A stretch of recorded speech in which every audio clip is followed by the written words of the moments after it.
All right, so it's been a while since we did a video on Project Can You Dig It, my basement dig out project. And it's been slow. I had a couple of life things going on in between that slowed the progress, but we're definitely a long ways away from where we were last time we had the last video, so I'll catch you up on where we are.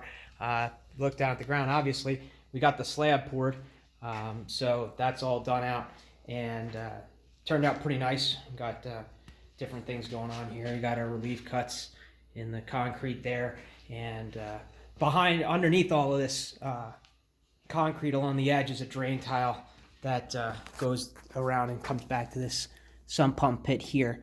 So we have no water, and I haven't had any water down here since like November of not last year, even the year before, when we had that really wet time. So it worked out pretty well.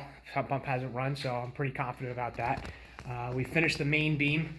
That got put up. If you look here at the base, it's bolted down into a footing underneath of that 3x3 footing rebar with the 4-inch concrete on top of it after it was all set. And then that goes up and bolted through on both sides, screwed down, and then we have that resting on pillars all the way down and across to the other side of the house down there. If you remember, we also had a cast iron sewer drain pipe that came in. So what we did was we capped that, or didn't cap it, replaced it with 3-inch PV or ABS that goes along the outside of the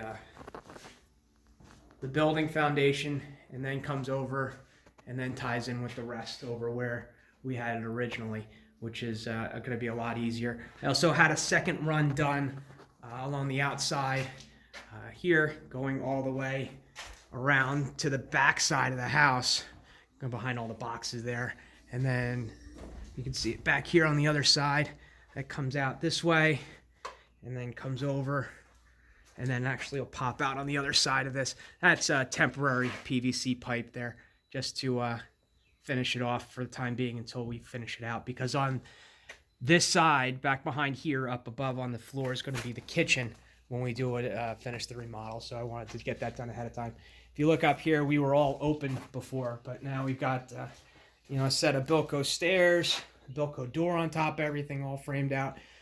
We got a different Bilco door because my opening's a little wider than the normal frame of the Bilcos. So we opened that up and put a different one on top of there to accommodate the larger opening. We've got that. We have our temporary electric. I've got 2 outlets on the wall here, one here and one on the other side, so we have enough to run the drain pipes, or the the ejection pumps here for that in case we do get water, like a bad storm or something like that. We also have been rerunning all of the HVAC ducting. So this is what we had before. We had it coming out of this thing here, the distribution, and then goes out across the house like this, just kind of insulated pipe that goes down everywhere. It hits all the registers throughout the house. You can even see it on this side here. But in the new section, what we've been doing is we're running it now up this way along the beam, and then in through the joist space up to the registers throughout the house. So there's one there, and then we have the other one back over in there that goes up and then into the other room there. So it actually cleans everything up real nicely here. But this is just temporary. What we have to do is get a large rectangular or square duct to go from here and then run across the ceiling and make it sort of like a trunk. And then that'll come all the way back over to here and terminate on this end, so we can tap in to the other existing ducts and go off to that side to catch that one, and off to this side to catch that one, and keep everything in the joist spaces so it's nice and up and out of the way. That's going to be on the slate for pretty soon.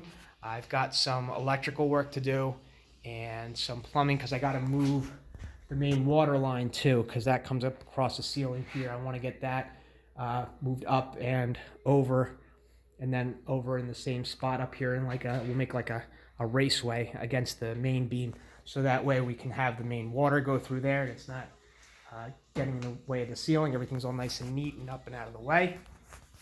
After we did all of that, we came in and then we started framing. So this is going to be my room, my office, so to speak.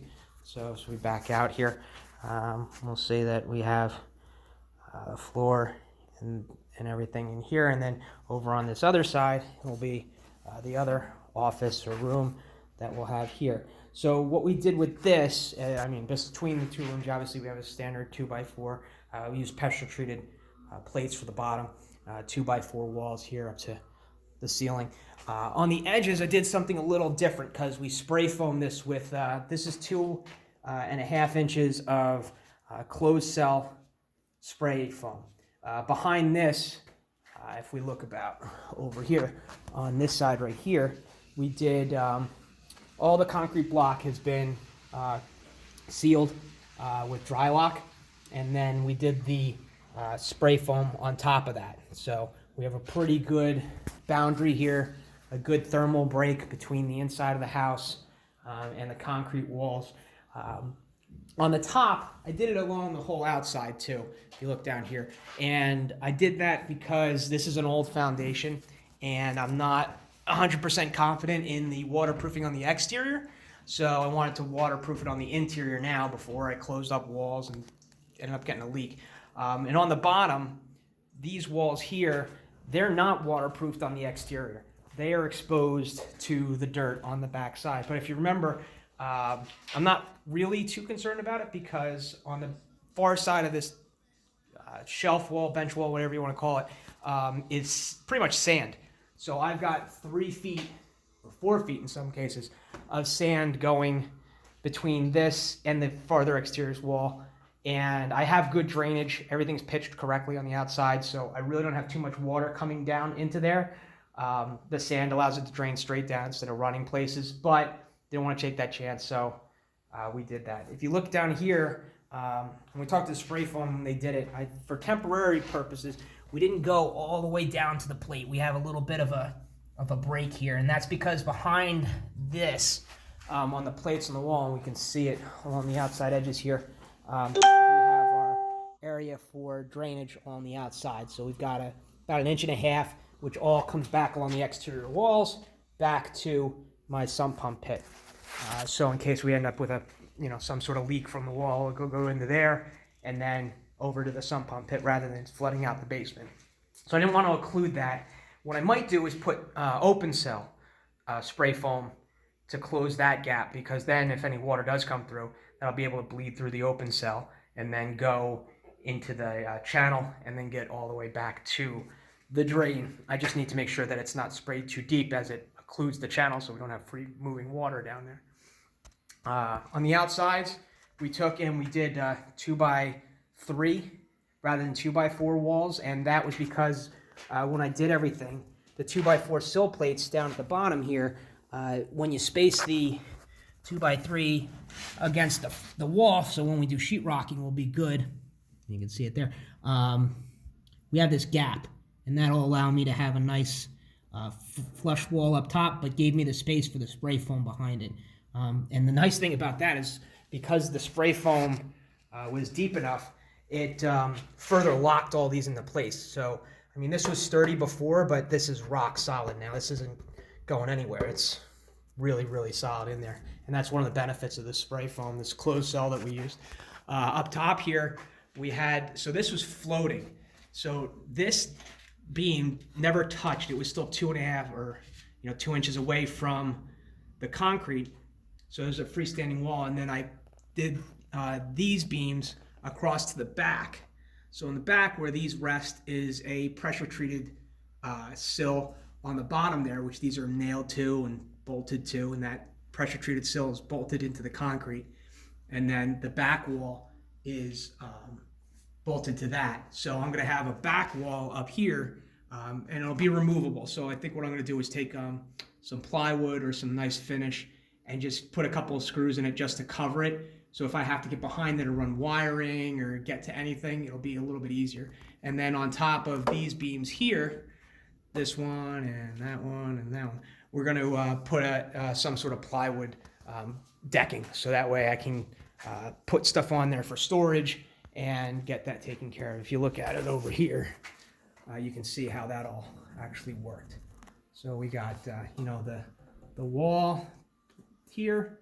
It's a little easier to see there. The wall there, and then our top plate for that, and then our other one rests on that and goes all the way back to our pressure treated little plate. The problem I had with that is that the bench wall up top wasn't level or straight. I mean, it's a bench wall. I wasn't expecting the mason guys to get it 100%. But so we had ripped down some 2x4s on the long edge to make sure that we had everything level going across. So if you look at, you know, like this beam here, this was a pressure treated 2x4.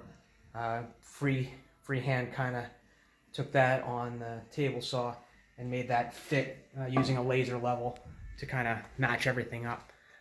So that's where we're at right now. Next step is to finish the back wall along this side and then start doing electrical and everything else for this section. And then we're going to close this all in. I'm going to get some doors, regular doors here. This is, I think, a 30-inch door. And then on the other side's a 32. And we'll end up getting that closed up. And then we can move stuff in here, and then I can start working on the other side because I don't have enough storage space to be able to do both at the same time. So we'll get this done, move everything into these sections, and then we can close the doors, so to speak, and then start working on the other section and get that done too.